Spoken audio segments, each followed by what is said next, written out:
इतिहास में पहली स्त्री हत्या उसके बेटे ने अपने बाप के कहने पर की। जमदग्नि ने कहा कि वो परशुराम, मैं तुमसे कहता हूं कि तुम अपनी मां का वध करो, और परशुराम ने कर दिया। इस तरह से पुत्र पिता का हुआ और पितृसत्ता आई। और फिर वही बात कि हर सभ्यता के मुहाने पर एक औरत की जली हुई लाश और इंसानों की बिखरी हुई हड्डियां।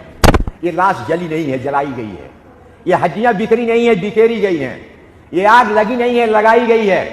ये लड़ाई छिड़ी नहीं है, छेड़ी गई है। लेकिन कविता भी लिखी नहीं है, लिखी गई है।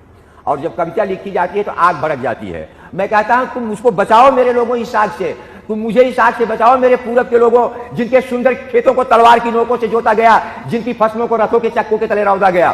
तुम पश्चिम के लोगों मुझे बचाओ इस आग से, जिनकी स्त्रियों को बाजारों में बेचा गया, जिनके बच्चों को चिवनियों में झोंका गया। तुम उत्तर के लोगों मुझे बचाओ इस आग से, जिनके पुरखों की पीठ पर पहाड़ लाद कर तोड़ा गया। तुम सुदूर दक्षिण के लोगों मुझे इस आग से बचाओ, जिनकी बस्तियों को दावाग्नि में झोंका गया, जिनकी नाव को अतल जलराशियों में डुबोया गया।